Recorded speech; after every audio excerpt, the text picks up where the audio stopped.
Welcome to Love, Life, and Marriage with The Woods. I am Seiko. And I'm Sharon. And welcome to our channel. Please do the following. Please like, subscribe, share, hit the notification bell at the bottom of the video. That way when we go live or post any new content, you'll be one of the very first people to view it. Also, please, if you would like to support the ministry financially, first and foremost, I want to thank you, those of you who have been supporting the ministry.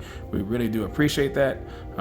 Also, if you still like to continue to support this ministry financially, you can do so through the information and giving options at the bottom of the video, through PayPal, Cash App, also through Zelle.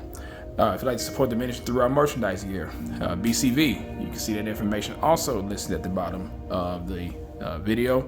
And if you'd like to contact us, you can see our contact information via email as well. So we are in part, so you shared with us last time we're together, you meeting the other girl at the jail. Yep. Your ex or boyfriend or whatever he was at the time was in jail. Yeah, he went to jail for something. Went to jail for something. Do you think it was for abuse or what was it for? If it was, I don't know why she would have been there, but it could have been. I have no idea. Okay. And how were you contacted by that?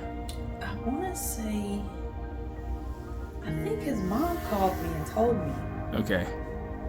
Because I wouldn't have known. So, and there was nobody else that would have contacted me and told me that. And the other girl didn't have your number anyway, right? No. Okay. Mm-hmm. So you went to the jail, or what happened? I went there, and I think I said in the last video that all of them were, or the family rather, his mom, his sister, his brother. Well, no, I don't know if his brother was there because I think he was in jail. But anyway, Wow. And the girl, they were all in the foyer before you go back in the jail. Mm-hmm. They were all standing there around the desk. And so I walked in and saw them standing there. And I said hi to everybody. And she knew who I was.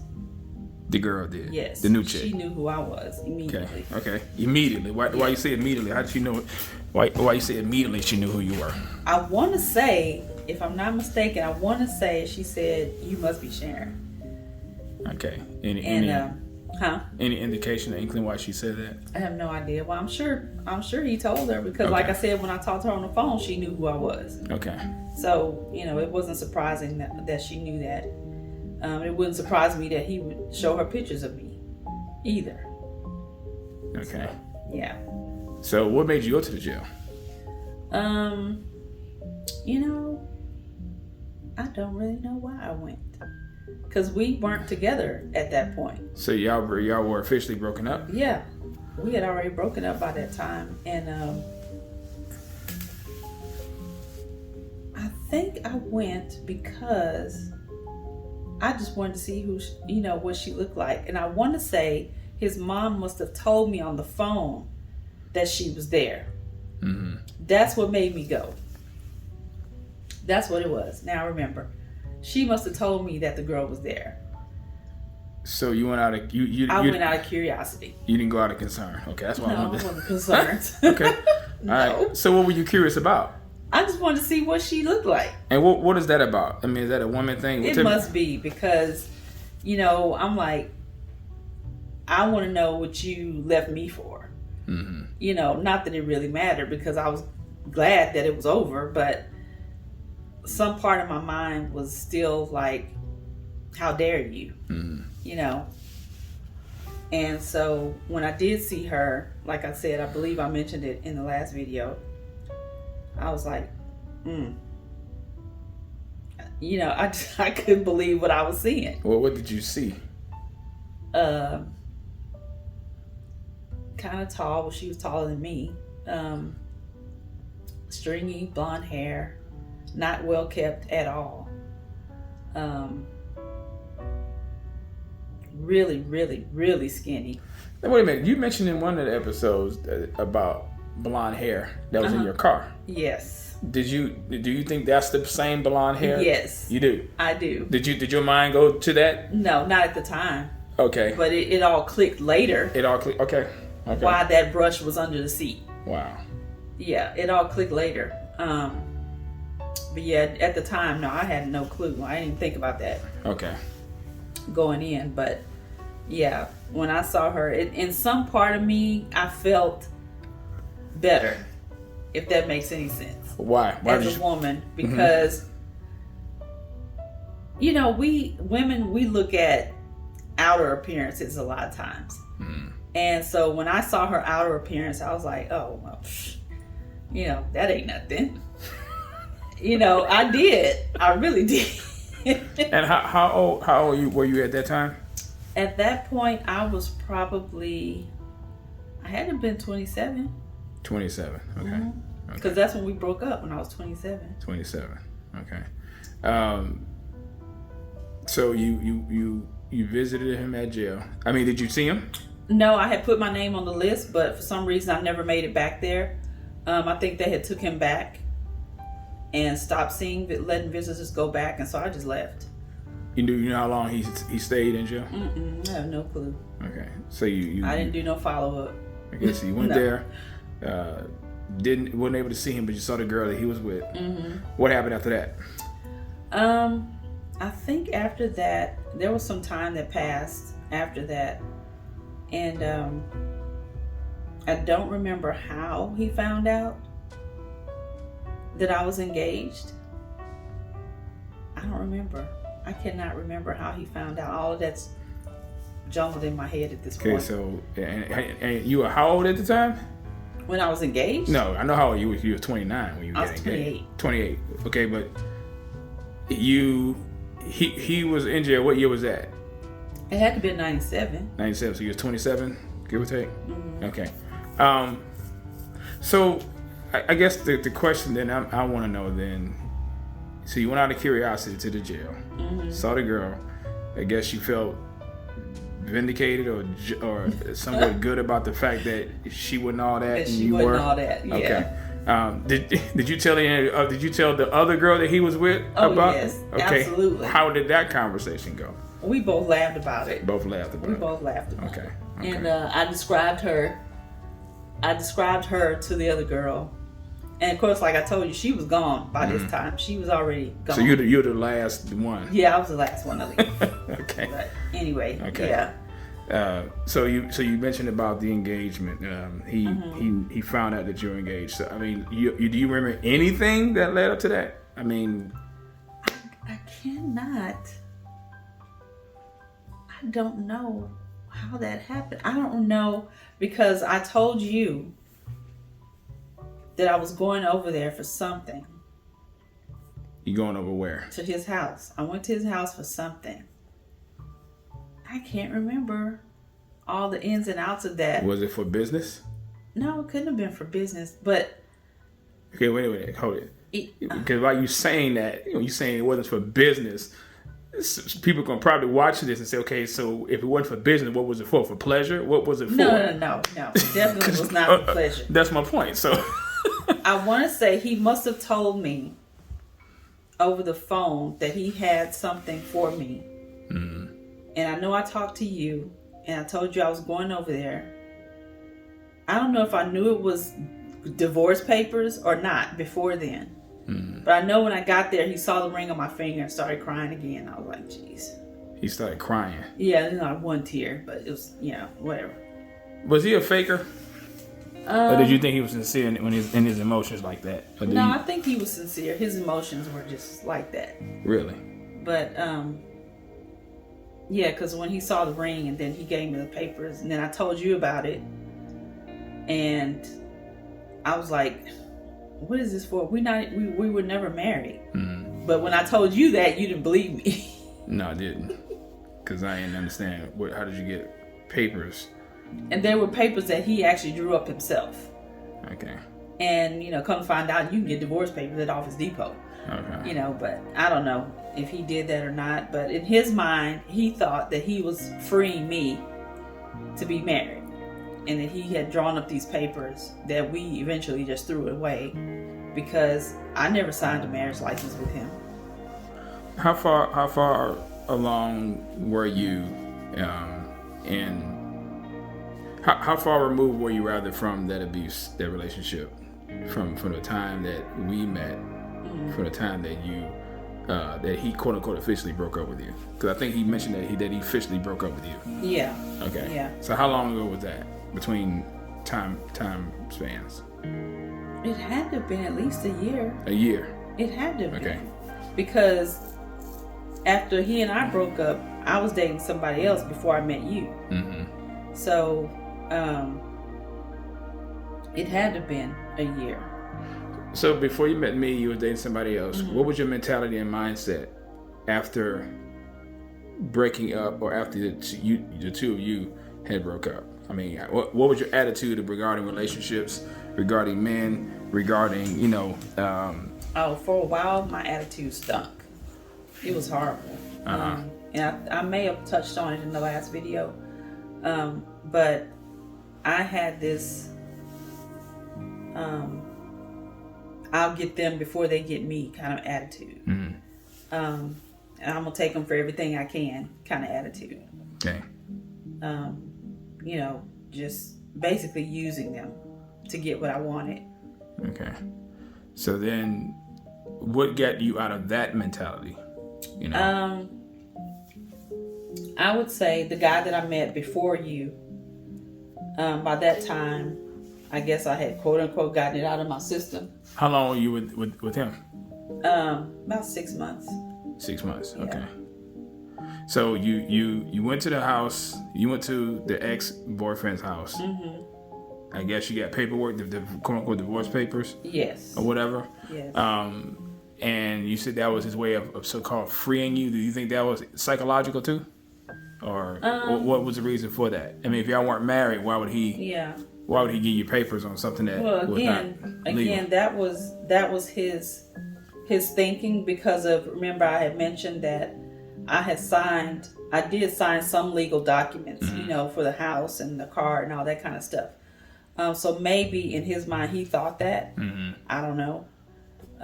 That's the only thing I could possibly think of as to why he felt like he had to draw up those kind of papers. Okay. For us, or for me rather, but I didn't feel like I was still bound to him in any way. Well, what was your mindset? I mean, so you say you don't feel like you was bound to him, but how were you psychologically, mentally in your mind? I mean, because if you were just a year removed from that abuse, and you were going through that for how many years again, for the record? Oh man, probably near 15. So 15 years that you were in an abusive relationship. Then you got out of that relationship, were dating someone else prior to dating me. What was it for you to I guess, what was that pivotal moment that showed you that you were free? Because remember when we talked about it in another video, you had the meat market and fit for it. Yeah, I had a flashback. And you had a flashback, Yeah. right? So how did you know that you were absolutely, totally free and delivered from his, from the abuse, the mental, anguish and the trauma that you had endured all those years? Well, I can say this. The way that he interacted with me after we broke up was completely different than how we acted when we were together. What do you mean? He did not demand me to do anything. He actually asked me to do something. And when was this? After y'all broke up? Yeah. Oh boy, I got to sneeze. Go ahead, it's live. I mean, Oh, excuse me. that's fine. You want to be unscripted, so here we go. So yeah. But yeah, like I was saying, and then I don't think I mentioned this too. His first child was there when I went to the house. He had already had a baby with this girl. Okay. So there had to have been a lapse in time between all that when we broke up and when he actually officially was with her or whatever. Or she may have been pregnant when we broke up. I don't know. But yeah. And I hadn't been with him like that in a while. So But yeah, his first son was actually at the house when I went there. And it was just the interaction that we had. I didn't feel threatened. You weren't afraid? I wasn't afraid. I didn't feel that. And I think, like when I was saying that, I said it before, that when you know that something is done, you can be around that person and not have those feelings anymore. I just didn't feel that way. I wasn't nervous. I wasn't scared. So I guess, What was our conversation? I mean, so this is when we were engaged, when you went to go see him. What was the conversation that we had? I would assume that I was somewhat concerned. I would think, Yeah. And I don't know if I asked or wanted to go with you, or I don't know how that was. Or yeah, I think you had to have been still at work. Yeah. Okay. But I did tell you beforehand, so I know that you knew before I went over there. You were aware of me going there. And I know you asked me, what is it that he wanted to give me rather, and I was like, I really don't know. And I guess why couldn't he mail it? I mean, I looking back on it, why I don't know if that ever came up in our conversation. Why couldn't he just mail it? I don't know. I have no idea, and I don't remember the conversation you and I had prior to that. I just know I remember after the fact when I told you what it was, you were not happy at all because you thought that we were somehow officially married. And when we went to the courthouse, of course, I mean not to the courthouse, but when we went to the city, was it just our the peace? own license. Okay, was it just of the peace or what was it? No, the Secretary of State or whatever you call it. Okay, go to Harris County Court. County Court to get your marriage license. They showed no record of me being previously married. Okay. So we were free and clear with all that, and I didn't expect them to have any because I know I never signed anything. Okay. I never signed a marriage license, so there was never a ceremony either performed. So I guess what would make him present you with papers like that? I mean, I think he had a twisted view of scripture and what a wife is, or understanding that, because I told you back then, he really thought that I was his wife. And I don't know, maybe he still felt that way at some point. I don't know. I can't really tell you. I wasn't in his head, so I don't know. Yeah, I mean, I just know when you had, said that, I was like, well, what was this about? Man, y'all not married, so why would he, present that? And I guess for me, in the mind of a person who's a narcissist, meaning him, maybe there was some sense of, I don't know, gratification or sense of him acting as though that he released you. Because in some sick, twisted way, that's how some people think, right? Who are narcissists like that. But okay, so now you weren't afraid versus how you were when you were even in the vicinity, in the neighborhood. How you responded and how you wanted to just flee, and it was more like a flight thing than it would be a fight thing. So you knew in your heart that you were free. What was your attitude once you left? I mean, how did you feel when you actually left? After meeting him, what went through your mind then? I mean, if you can recall that day, in that moment. I really can't recall. I just know that sometime even before that, before any of that ever happened, that I didn't have that hold on me anymore. I didn't have to call him every time I went somewhere. I didn't have to report back to him on where I've been, what I've been doing, and all that kind of stuff. Because at that point, when we broke up, his focus was on homegirl. So I didn't have that tie to him like that anymore. Yeah. I was free to come and go as I pleased. Okay. And, thus me acting the way I did. Yeah, yeah. So you mentioned that he knew that you and I were engaged. His attitude was what? It was somewhat somber, because like I told you, once he saw the ring, because I had my ring on when I went over there. Did you purposely make sure he saw it? It was just No, it was just on my finger. on your finger. Okay. I didn't go over there and like, oh look, I didn't do that. But he saw it, and it was,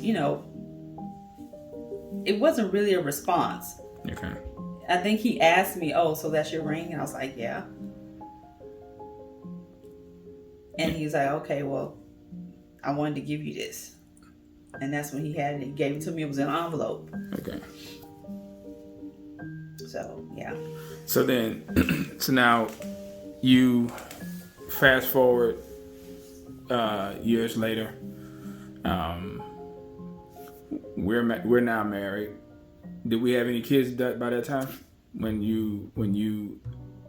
Did you contact him on Facebook, or did he see you on Facebook? How did this Facebook thing happen? Because you mentioned to me about seeing him on Facebook, on social media. Yeah. I had talked to you about me reaching out to him because I wanted to tell him myself that I wasn't angry or bitter towards him because of what he had done. And that was something that was just heavy on my mind at that time. And I asked you if it was okay for me to do that. And you said, well, your words to me were, if you feel like that's something you need to do, then go ahead and do it. And so I did. And when I did reach out to him, we had a conversation. And that's when he, owned up to everything that he had done.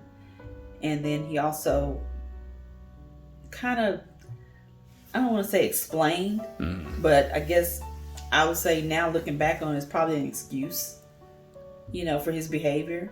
He said he was just a young, immature boy and didn't know how to treat a girl. So, and I don't know if that's because he had a daughter himself by that time. Okay. So now he has 2 children. He had 2 children, a boy and a girl? He has 3. He had 3. He has okay. 2 boys and a girl. Okay. But yeah, his daughter was the youngest. Okay. I believe.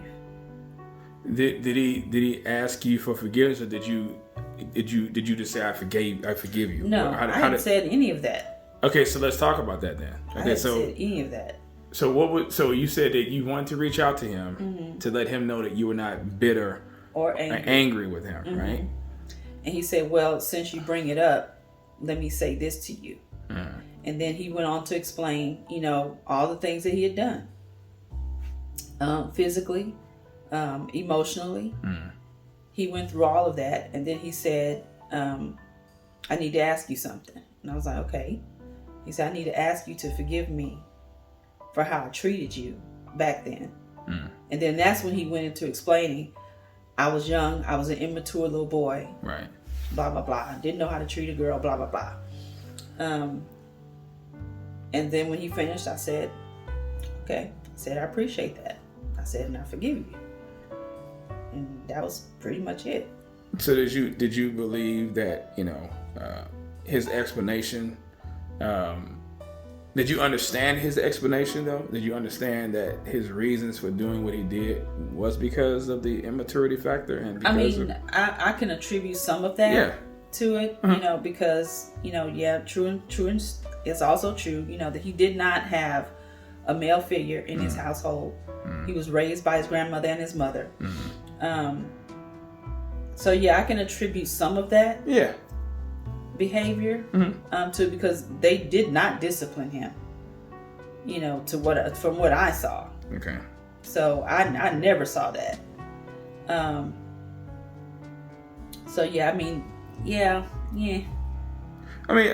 Because I think that's important. If for people who are watching this, forgiving your abuser, or forgiving the person that assaulted you, that mentally harmed you, mentally hurt you. All of these things for 15 years, right?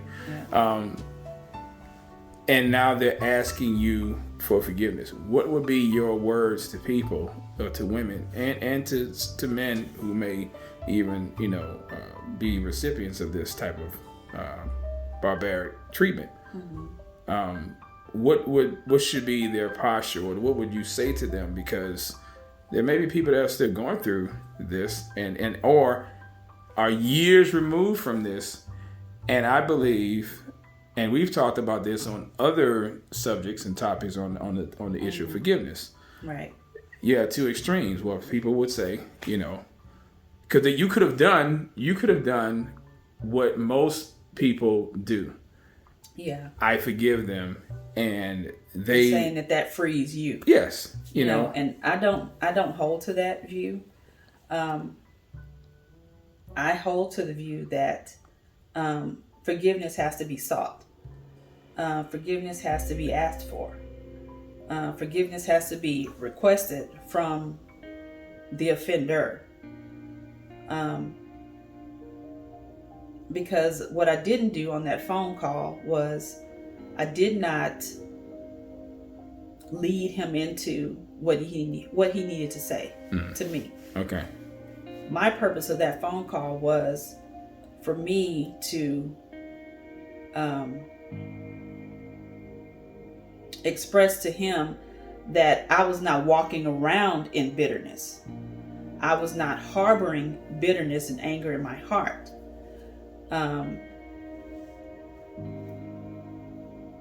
But I didn't offer or agree to the forgiveness until he confessed to me what he had done.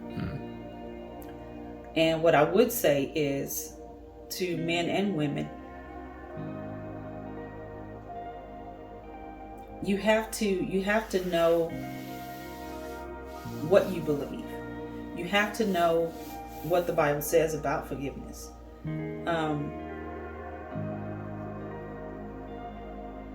It's not something that is just freely thrown out there all willy-nilly. You just can't say, oh, well, I forgive you.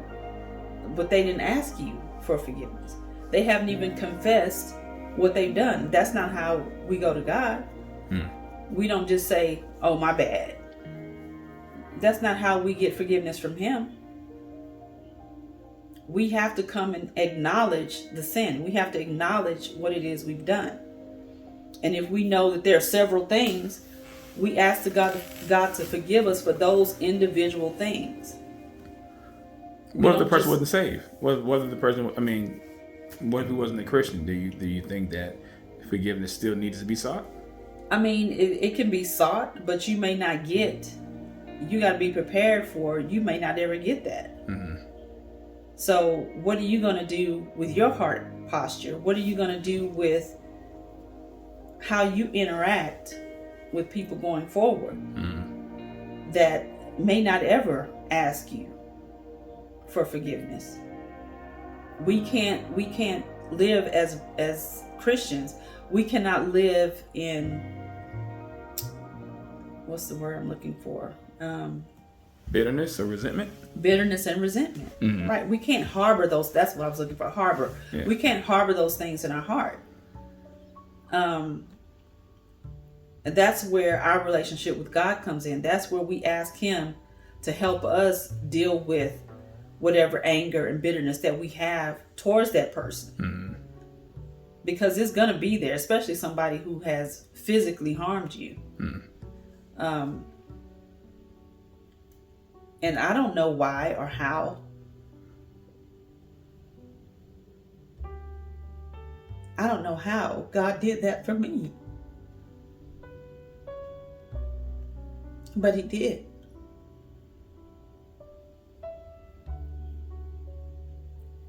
I had not even spoken to my abuser at that point. But the anger and bitterness and hurt was just gone. And I feel like that was a gift to me. Because God didn't have to give me that. Yeah. He could have allowed me to stew in all of that until I spoke to him. But it was gone before I even spoke to him. Yeah. But I verbally forgave him once he asked me. Mm-hmm. But it was so pressed on my heart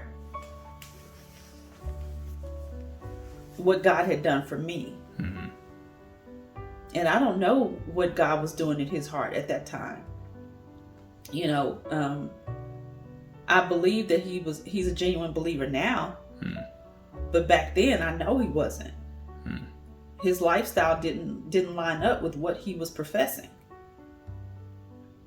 But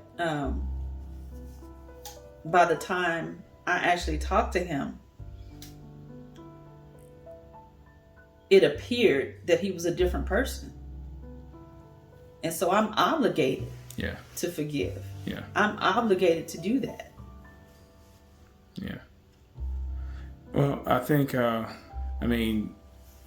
know just by you sharing this, that it's going to liberate women and men and the body of Christ in general, and even those who don't even understand what forgiveness, is. And I'm glad that you clearly made those distinctions known, that once forgiveness is requested, whether that person is a Christian or not, we as Christians are obligated to grant, and to confer forgiveness, because that's what God has done for us. And if we don't, then God says there's judgment upon us, and He won't forgive us. So I'm glad that you mentioned that, and I'm glad also that people who will watch this are able to see what true biblical Christianity and what the gospel does in the life of an individual such as yourself, who has suffered years of abuse, and God delivered you from that, and you were not on someone's obituary section, but God spared you and allowed you to boldly face your abuser and have a heart and posture of forgiveness, even before forgiveness was granted and conferred to him. So that's a blessing.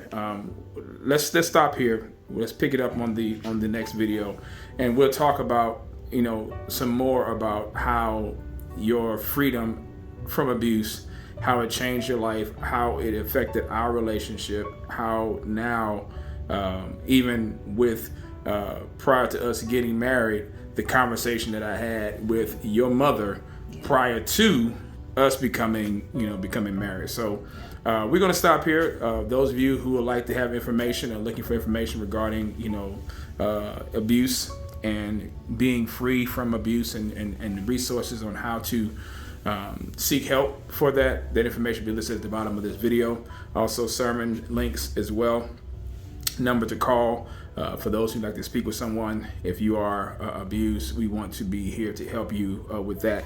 Contact information is at the bottom of the video. If you'd like to support the ministry financially, you can do that as well through the information listed at the bottom of the video as well, and also through merchandise information. But we're going to cut it off here. That is our time. We thank you for yours, and until next time, bye.